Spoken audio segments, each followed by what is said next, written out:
Política em Pauta está de volta. Depois de uma breve pausa, o podcast do Jornal Estado de Minas retorna, agora de cara nova, mas com o mesmo objetivo de te levar aos bastidores da política mineira e, por que não, nacional também. Se você já acompanhava o podcast há um tempo, provavelmente já me viu por aqui como convidada. Agora eu, Silvia Pires, retorno como repórter da editoria de política também, ao lado da minha colega, que vocês também já viram por aqui, Alessandra Mello. Seja bem-vinda, Alessandra. Obrigada, Silvia, um prazer.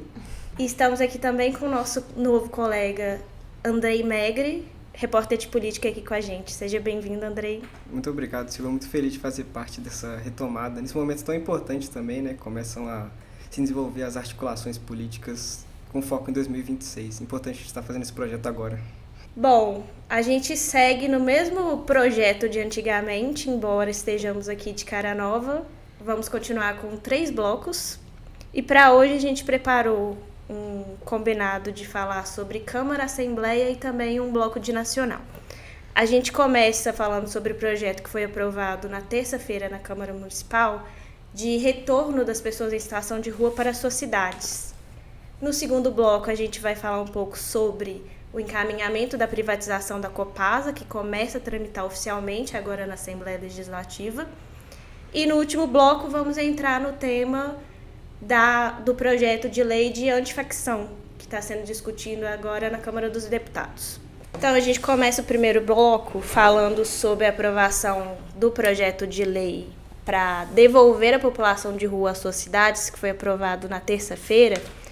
É o projeto do vereador Vili Santos, do PL.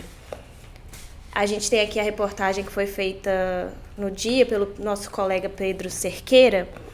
Esse projeto ele veio ali em meio a um monte de polêmicas, considerado uma proposta pela oposição, uma proposta higienista, que pode fazer as pessoas serem compulsoriamente devolvidas às suas cidades.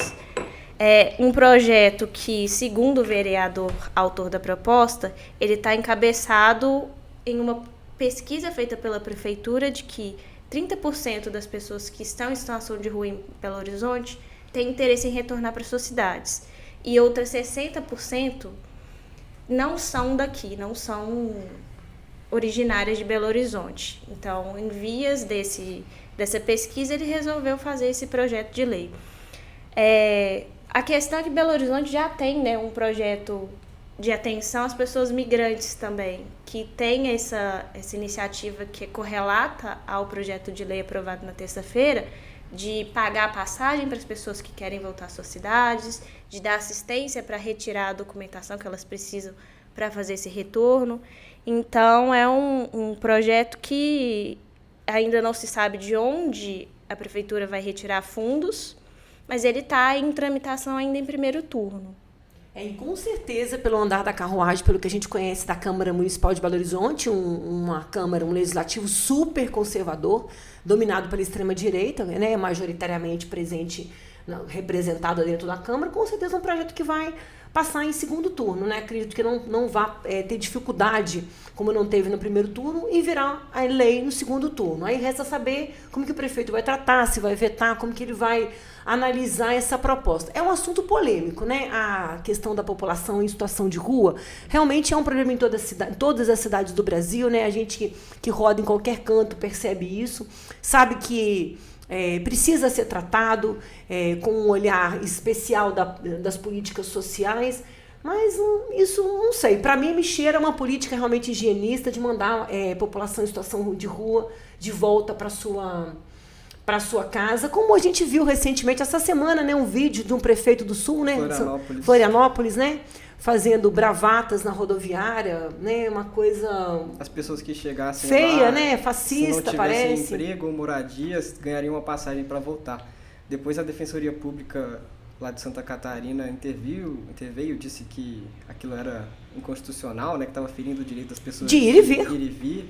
E aí o prefeito ele meio que se retratou, fez um outro vídeo explicando que não era exatamente ordenando que as pessoas fossem embora, mas meio que apresentando uma proposta, ele disse até em convencimento. Isso é interessante também porque a proposta do vereador Vili fala que só vão receber essas passagens as pessoas que, por livre e espontânea vontade, se manifestarem, né? Quiserem ir para outras cidades e que tiverem comprovado o vínculo com com essas cidades de origem, não necessariamente a cidade que as pessoas nasceram. Só que a Comissão de Direitos Humanos reprovou esse texto no relatório do vereador Pedro Patrus, do PT, dizendo que isso abriria margem para uma política higienista, né? Que como o texto não é tão claro nessa questão de como que a pessoa deve se manifestar, isso abriria margem para que essas pessoas fossem, de fato, expulsas obrigadas, da cidade, né? Embora, obrigadas. né? E não tem uma especificação também de como que vai ser essa abordagem. Não tem nenhum órgão definido para fazer o controle disso. Isso tudo ficaria a cargo da prefeitura, né? Saber de onde que vai tirar recursos, saber qual que é o órgão que vai coordenar, como é que vai ser executado. Aí isso tudo abre margem para que seja uma coisa compulsória. E isso precisaria ficar muito claro, porque, claro, se a pessoa chegou a Belo Horizonte, não é daqui, por algum problema que seja, econômico, financeiro, social, que seja, está em situação de rua, é louvável que a prefeitura se preocupe. Eu aqui, você quer voltar para a sua cidade, você quer retornar para a sua família. Acredito que muitos queiram retornar para a sua família e não tem essa condição. Mas esse texto amplo demais e sem amarras, o papel aceita tudo, né? Se não está clarinho ali no preto e no branco, aceita tudo. As interpretações podem ser as mais variadas. Tomara que no segundo turno, na tramitação, nessa volta da segunda, antes de virar lei, que com certeza vai virar, isso seja clareado, porque é a única garantia de que as pessoas não serão expulsas da cidade, né, como se fossem objetos, seres indesejáveis, né?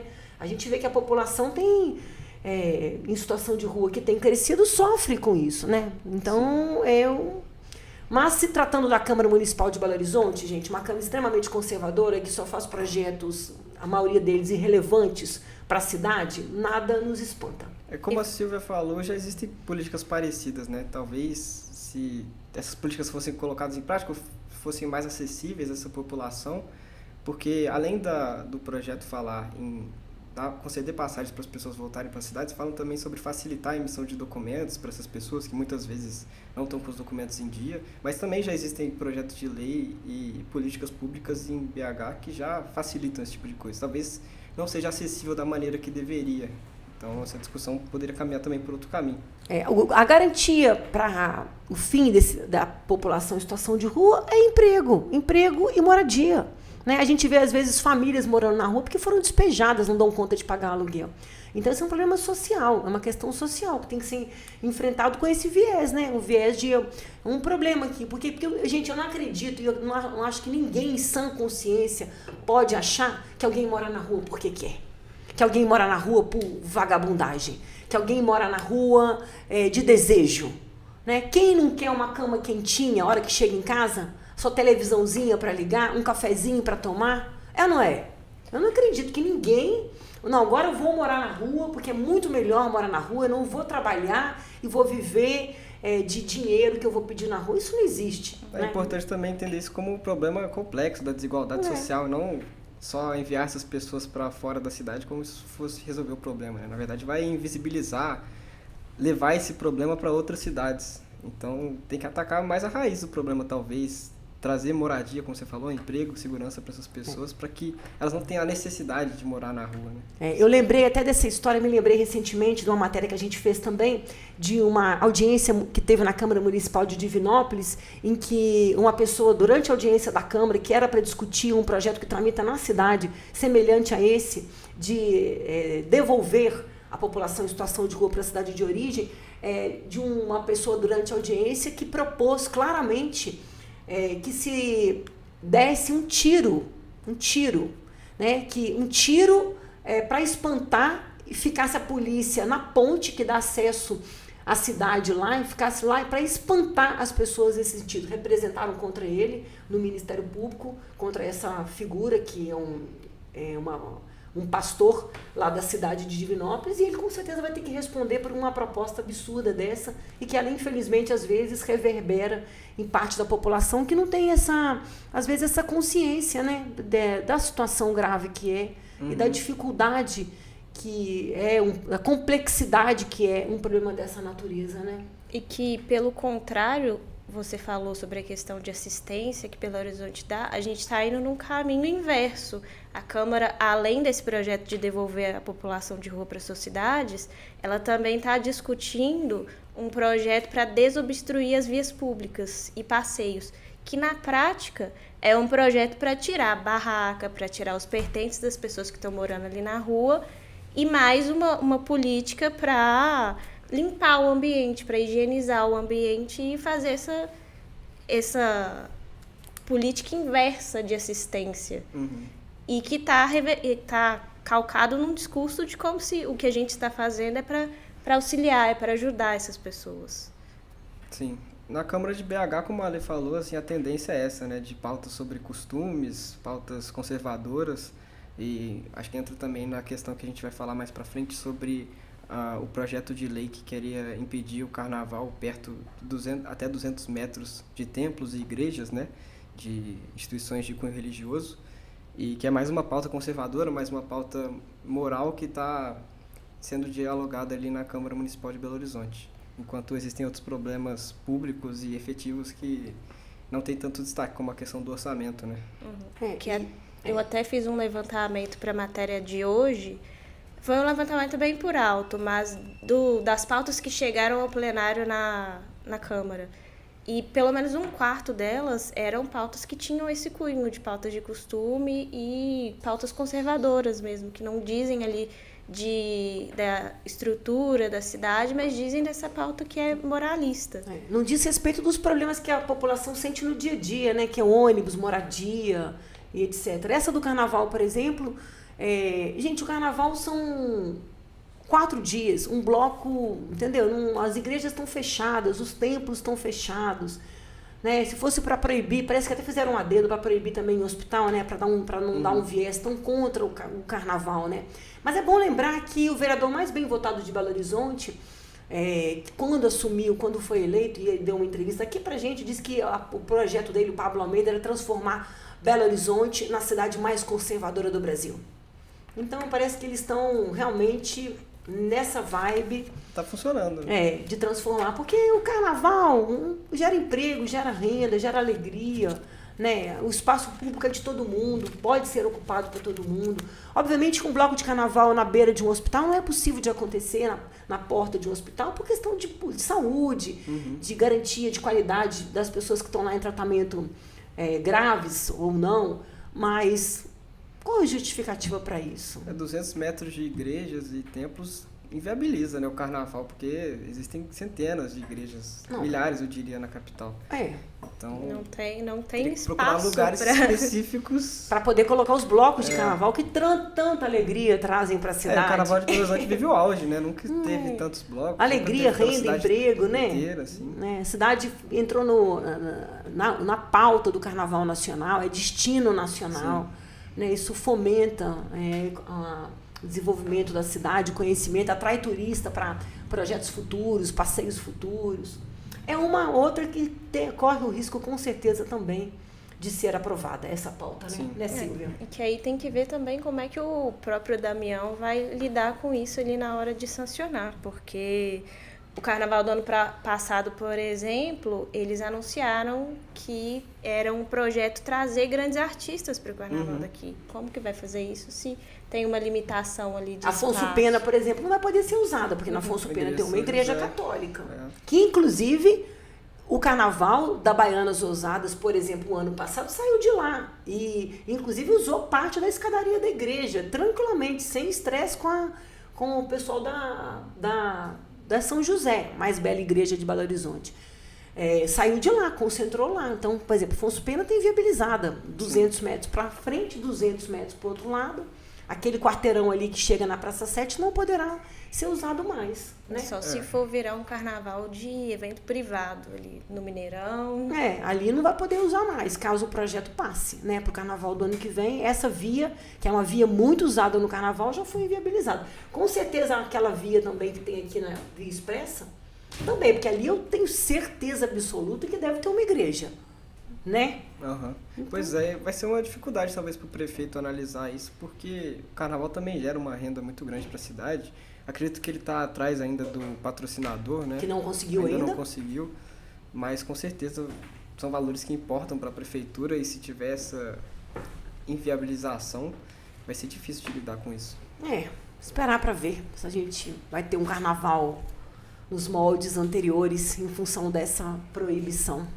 Tudo pode acontecer. Bom, então vamos seguir para o nosso próximo bloco. A gente entra agora na discussão que vem já há muito tempo pautando o debate na Assembleia Legislativa, que é a privatização da Copasa. Essa discussão começou ali com a PEC do referendo, que era para retirar a trava que tinha na Constituição Mineira, que exigia uma consulta popular para que qualquer estatal seja privatizada.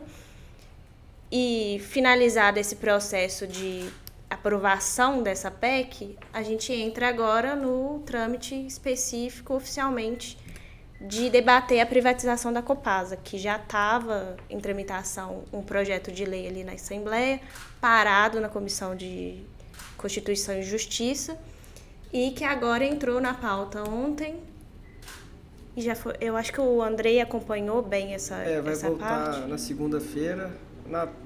Ontem tiveram muitas obstruções ali da oposição, né? Foram apresentadas 56 emendas na Comissão de Constituição e Justiça. E o Dorgal Andrada até apresentou o relatório dele como relator e presidente da comissão, mas o texto só vai ser votado na segunda-feira, junto com essas emendas, e que incluem aí uma maior segurança para os trabalhadores da Copasa. Também a oposição pede que as tarifas tenham um controle para que não exista um aumento brusco das tarifas quando tiver a privatização.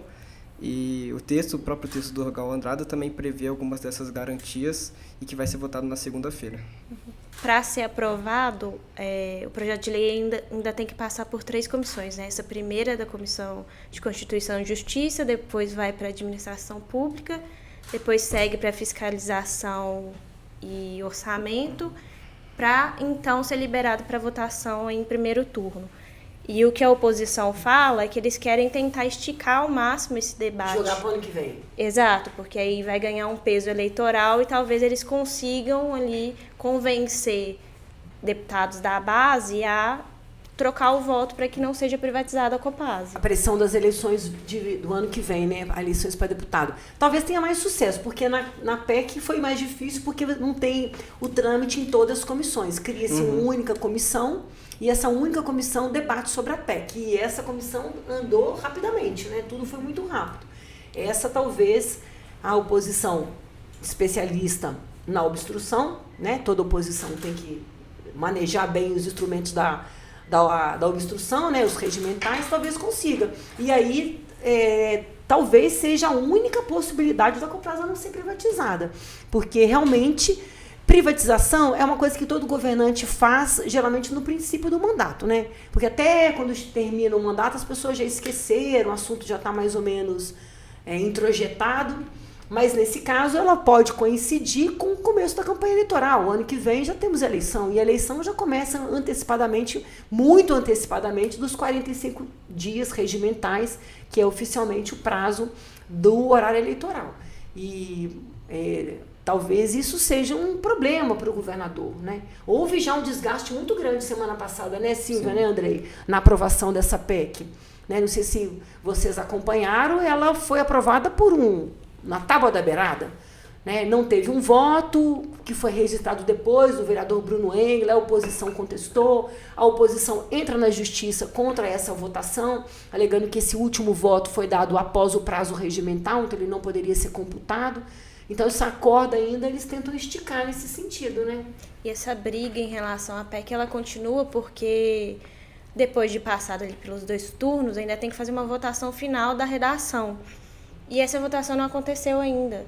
Inclusive, a oposição tem usado isso de argumento de que o projeto de lei não podia estar tramitando se a PEC ainda não foi promulgada.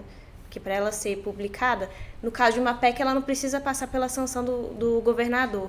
Então, os deputados têm que fazer uma votação final, que tem ali um quórum mínimo, e na última reunião que foi convocada, a base não conseguiu reunir esse quórum, a oposição não esteve presente, então como não tinha ali o mínimo necessário, eles pediram cancelamento e até então a PEC não foi promulgada. Então é mais um argumento que a oposição consegue usar para falar, então a gente não deveria estar discutindo esse projeto aqui e tentar ir esticando essa corda até levar para 2026. Porque, teoricamente, nessa avaliação da oposição, ainda está valendo o referendo. Enquanto não for transformado o fim do referendo em lei, o referendo, para quem não acompanhou lá para trás, o referendo foi uma trava colocada na Constituição pelo então governador Itamar Franco, quando ele assumiu o governo de Minas aqui.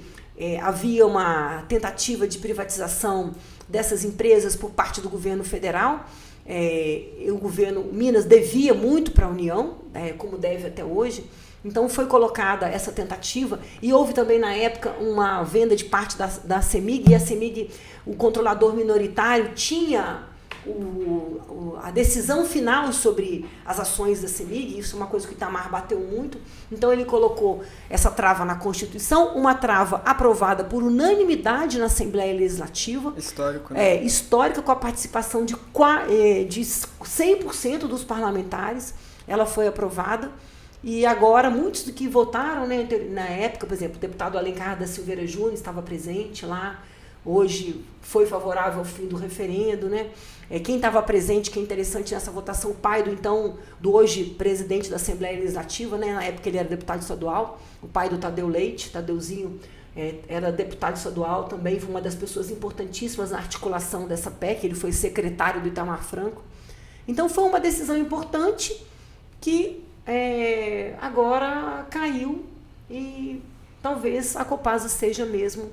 E foi surpreendente, entregue, né? Como que esse referendo teve uma certa dificuldade para ser aprovado em segundo turno, né? Com essa questão do voto do Bruno Engler, o número mínimo de votos, enquanto existia uma tendência de que a aprovação seria feita com maior tranquilidade pela base governista, porque a oposição conseguiu mobilizar. A gente viu muitas pessoas foram se manifestar lá na Assembleia, principalmente trabalhadores da Copasa, só que a mudança de votos foi difícil da oposição organizar isso. E teve uma cena, inclusive, interessante, curiosa. Você falou que a oposição costuma gostar de obstruir para atrasar o projeto o máximo possível. Nessa votação do segundo turno da PEC do referendo, existiu o processo contrário, né? A oposição percebeu que ali as pessoas, o número de vereadores da base governista era inferior ao que precisava para aprovar a proposta, e tentou votar o mais rápido possível. Isso que acabou gerando essa confusão do voto. Essa confusão do voto do Bruno Engler, né? A oposição impôs aí um desgaste na base do governo, certamente, né? E também um desgaste, com certeza, ao presidente da Assembleia Legislativa,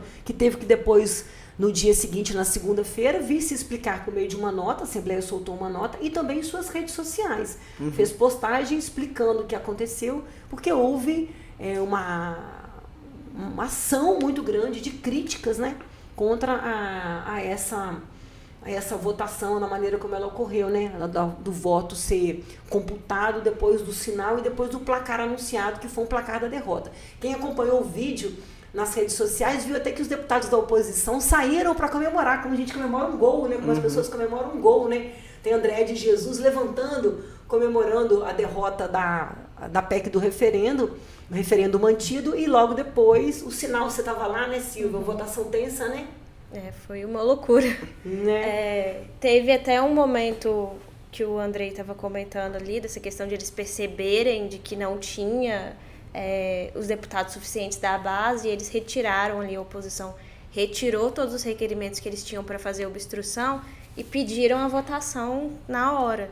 Aí teve uma inversão de papéis, que a oposição costuma ser quem assume esse papel de atrasar a apreciação do texto, e a gente viu deputados da base, Gustavo Valadares, atrasando, subindo, né, ali no plenário para poder fazer um momento de discurso, enquanto o restante ligava para a base para todo mundo voltar e conseguir fazer essa votação.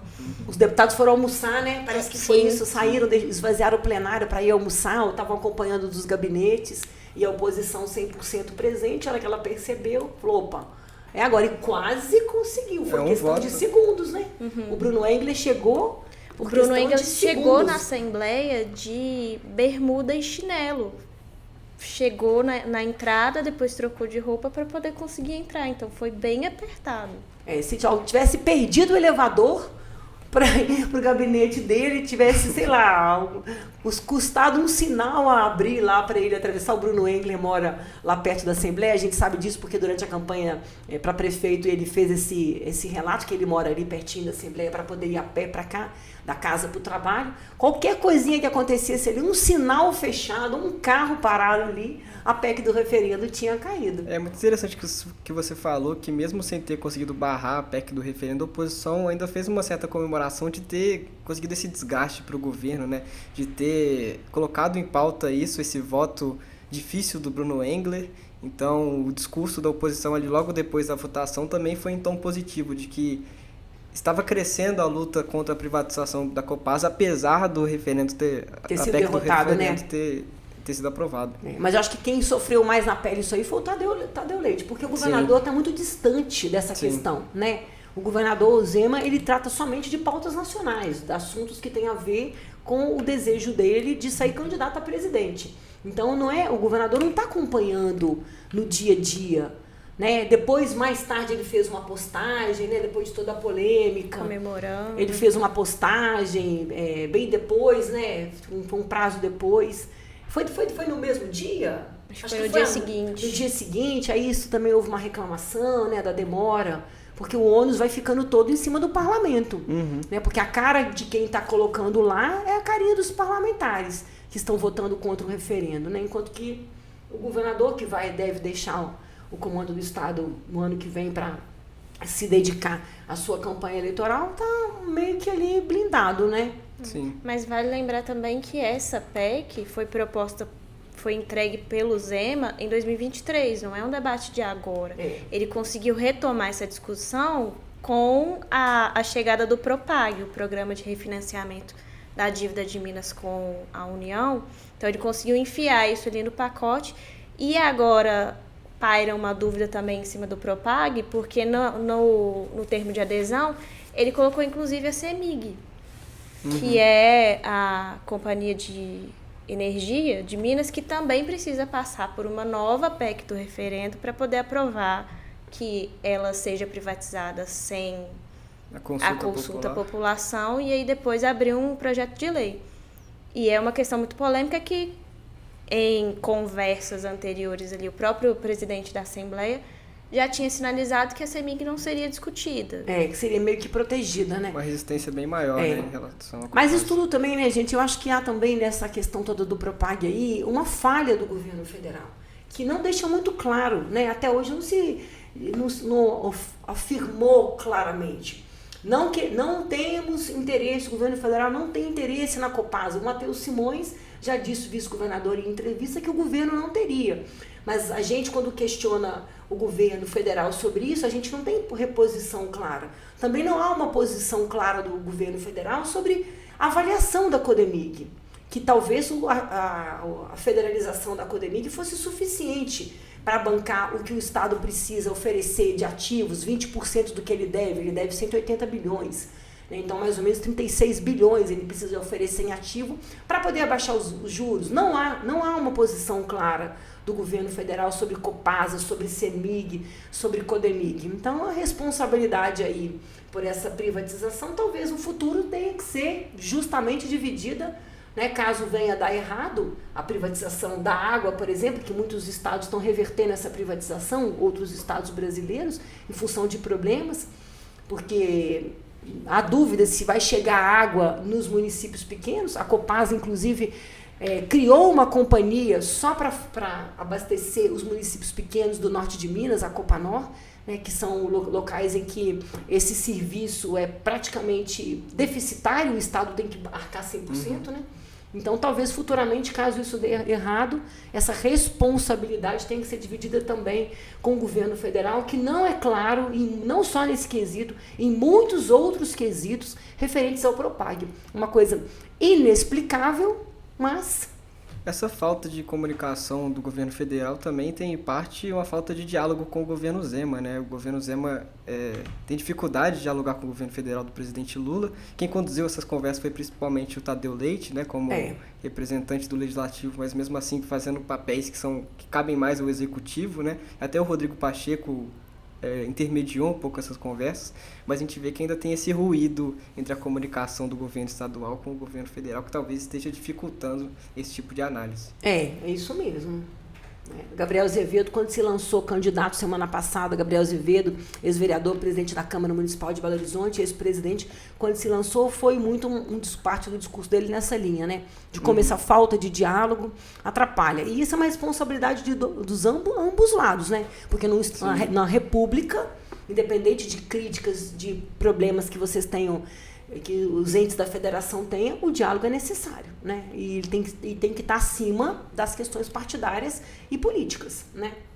Vamos ver o que vai dar, né? A Copasa promete ainda um trabalhinho que o governo vai ter que enfrentar para fazer todo esse caminho. Mas o governo, essa semana, já publicou, né, um fato relevante da Copasa, já anunciando que vai contratar, que precisa ser contratada uma empresa para fazer todo o levantamento e a modelagem de como vai ser essa privatização. Então, acho que para o governo de Minas, a privatização da Copasa vai passar e já é meio que um assunto garantido, apesar de todo esse desgaste. Foi publicado esse fato relevante, salvo engano, sexta-feira passada.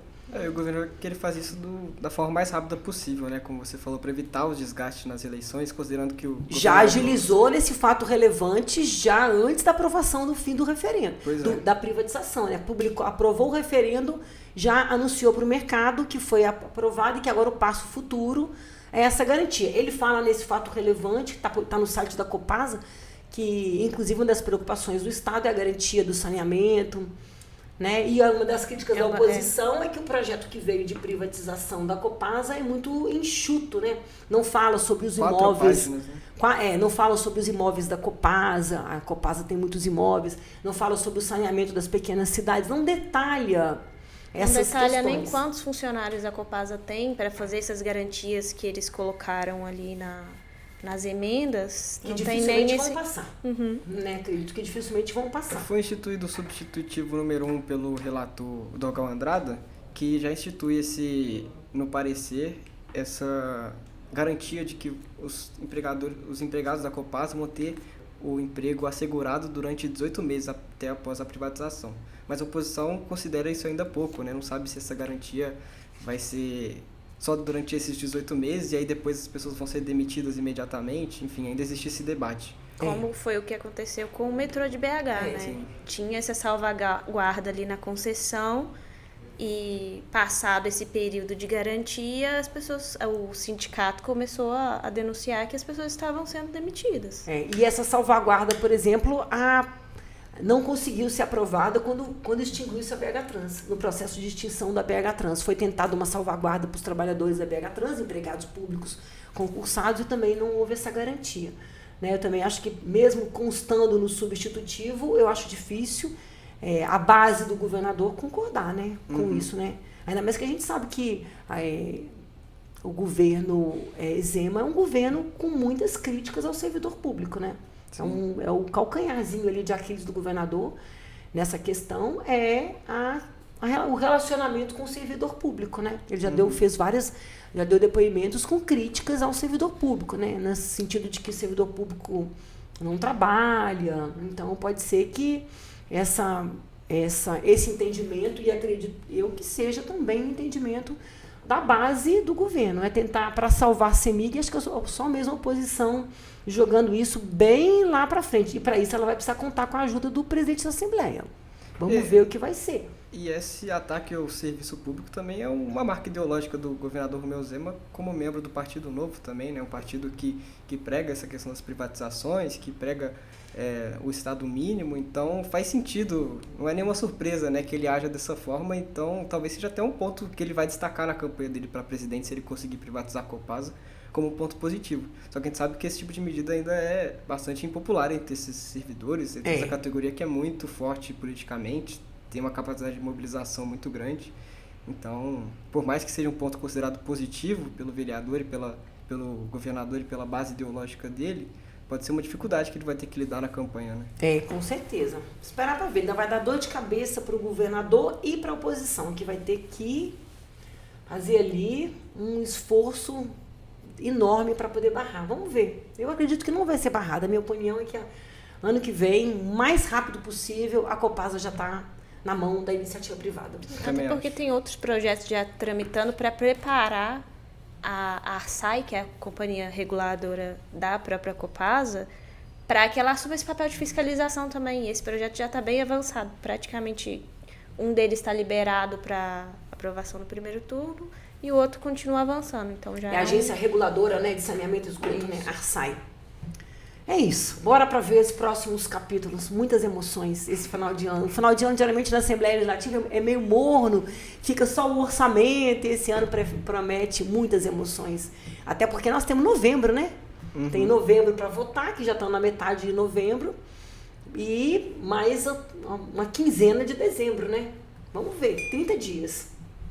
Então, passando para o nosso terceiro bloco, a gente entra no tópico do PL Antifacção, que agora é chamado de Marco Legal do Combate ao Crime Organizado, que foi entregue pelo presidente Lula à Câmara dos Deputados.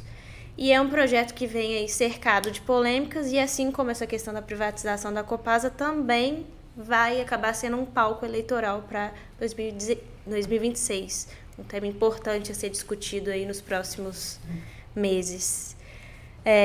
O presidente da Câmara, Hugo Mota, ele trouxe o Guilherme Derrite, que era o secretário de Segurança Pública de São Paulo, para ser o relator desse projeto.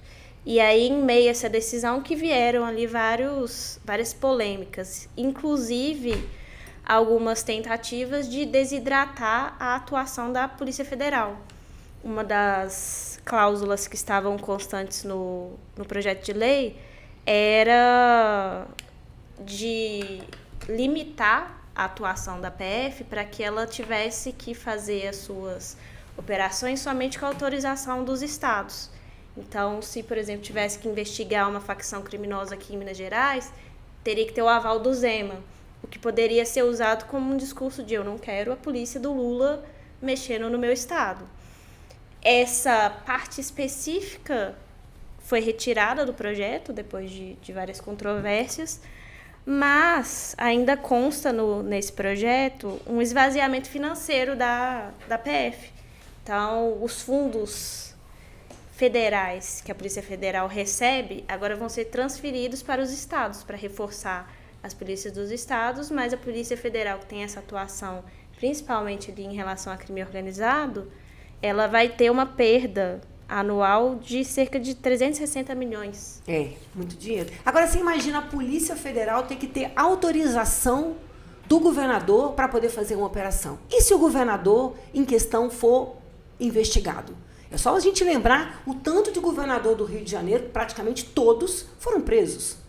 Né? Todos. Acho que, salvo engano, só a Benedita não foi presa. Garotinho, Cabral, todos têm problemas com a justiça. Então tem que ter essa autorização para fazer uma investigação. E se por acaso a Polícia Federal tiver que pedir investigação para investigar um deputado, por exemplo, apurar o envolvimento de deputado federal em esquema de venda de emenda parlamentar. Nós temos visto isso acontecer no Brasil inteiro, nas emendas PIX.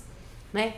Como é que faz? O governador vai ter... E se o governador for aliado do deputado que vai ser investigado? Isso não existe, isso é uma excrescência, um absurdo absoluto, que foi retirado, um recuo do Derrite. Ele recuou, dada a pressão que sofreu e as críticas que sofreu por esse projeto, que foi taxado como uma extensão do projeto da blindagem, que houve também um recuo em função da pressão popular. Não faz o menor sentido. É só a gente lembrar o histórico da Polícia Federal brasileira. A maioria absoluta das operações que envolvem autoridades federais de relevância foram feitas pela Polícia Federal. Para quem é jovem e não se lembra, a quadrilha desbaratada pela Polícia Federal de superfaturamento de ambulâncias, a máfia das ambulâncias, que usava emendas federais. Polícia Federal, que fez esse trabalho de investigação, um trabalho muito bom. A investigação feita pela Polícia Federal há mais tempo, que envolvia uso de recurso federal para patrocinar festas superfaturadas, fraudadas, também com emendas federais, atuação da Polícia Federal. Hoje a gente está vendo aí, graças inclusive a reportagens do Estado de Minas, o uso enorme de recursos federais novamente para bancar festas. Né? Então, ação da Polícia Federal. Então, são muitos casos. INSS, a máfia do INSS, quem está investigando a máfia do INSS e deflagrou a operação? Polícia Federal. Então teria que ter autorização do Estado. Ontem a Polícia Federal fez uma incerta aqui em Minas Gerais, né, envolvendo um deputado federal.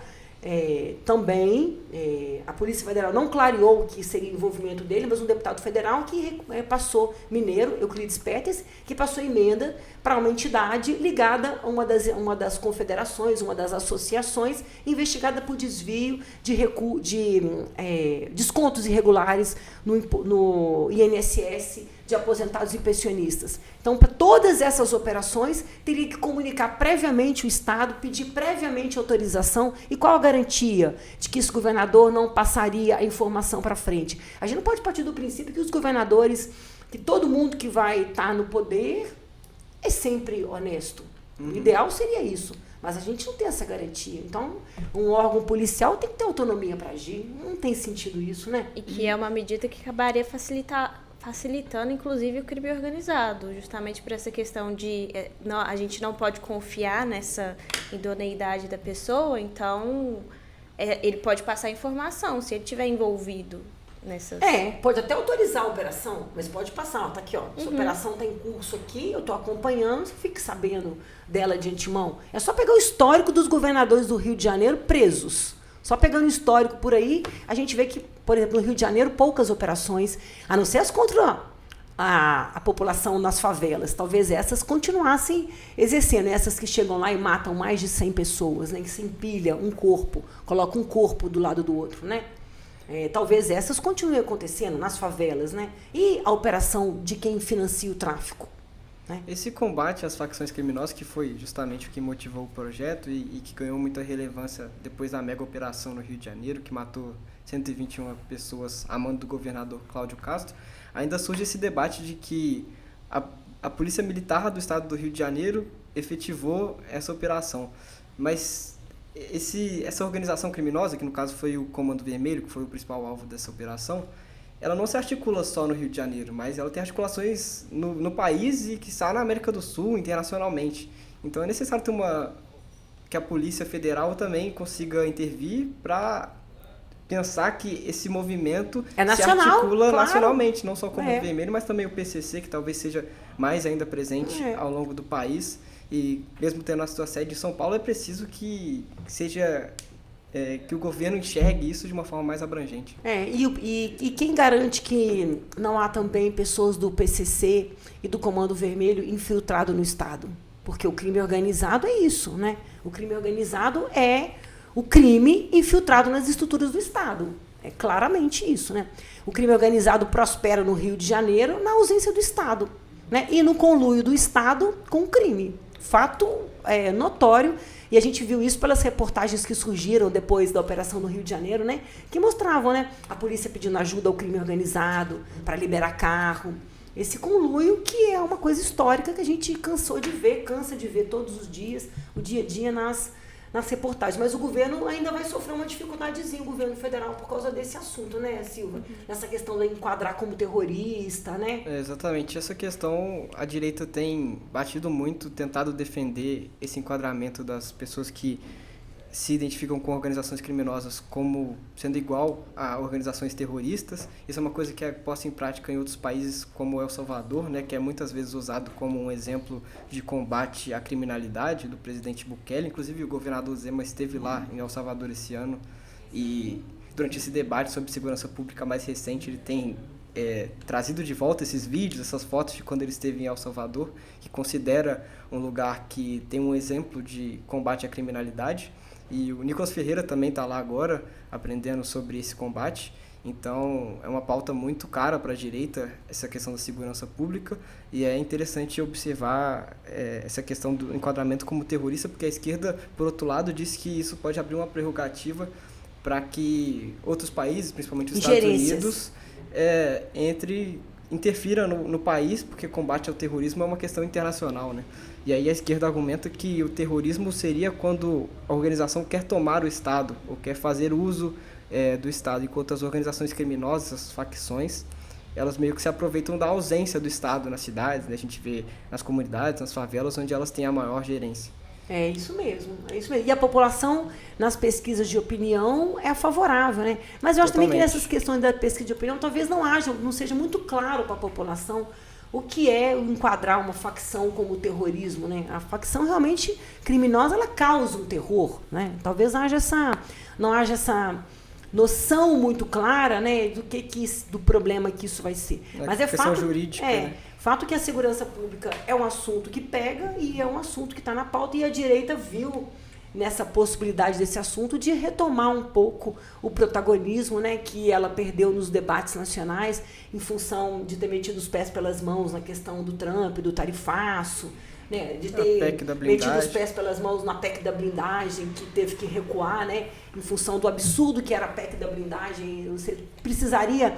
A PEC da blindagem ela tem muita semelhança com essa questão da transformação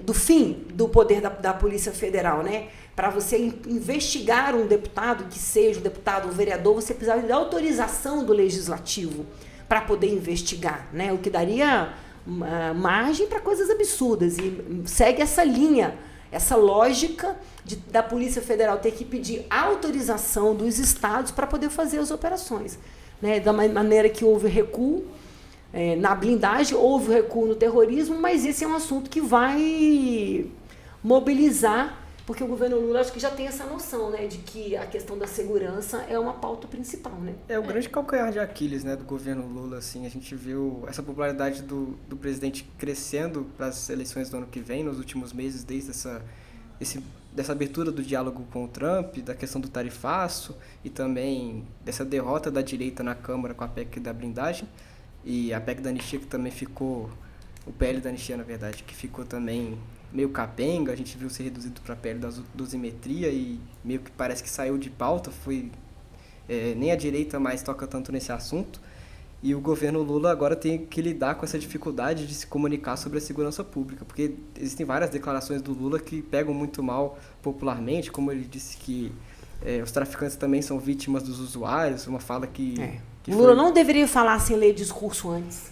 Pois é, pegou muito mal, e a direita se aproveita muito desse debate, tem uma comunicação mais efetiva com a população. E que essa discussão vai ser, como a gente conversou antes, um palanque para a direita. O próprio Derrite, ele já se anunciou como pré-candidato ao Senado, então toda essa discussão do projeto de lei já vai ser uma projeção para ele e para o Tarcísio de Freitas também, né, que é do mesmo partido do Derrite. E o governador, né, Silvia? Zema, né? Sim. Também. Que essa semana investiu muito nesse tema, né? Em suas redes sociais, né? Falou muito sobre esse tema, né? Sim. Sim. Então... Ele esteve, inclusive, no Rio de Janeiro para levar apoio ao governador do Rio, depois de toda a operação do governo lá. E ele é uma bandeira que ele sempre levantou também, né? Uhum. A gente viu essa reunião de governadores também como...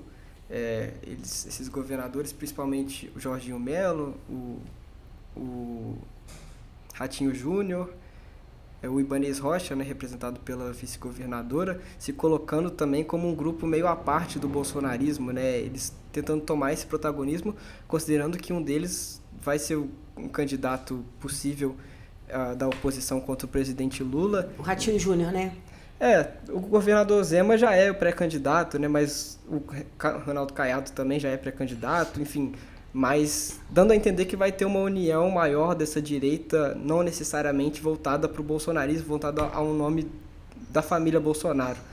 Então é interessante observar esse movimento também, e parece que o governador Zema é o menos, que tem menos destaque dentro dessa concessão, como a gente viu nas pesquisas essa semana. Ele sempre aparece nos últimos lugares, né? Sim. Não é um nome tão conhecido e não é um nome tão...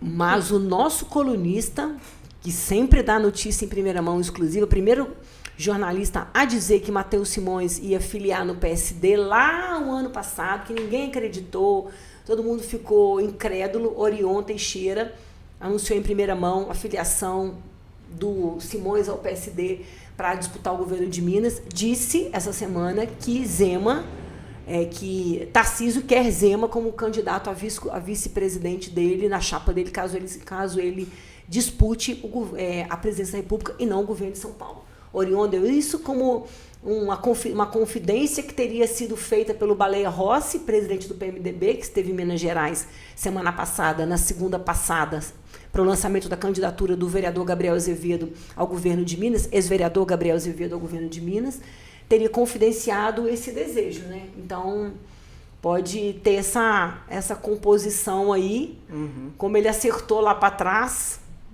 nosso colunista super cheio de boas fontes, deu essa notícia essa semana, né? E esse projeto de lei vai ser a oportunidade perfeita para já começar a levantar o Tarcísio, projetar ele.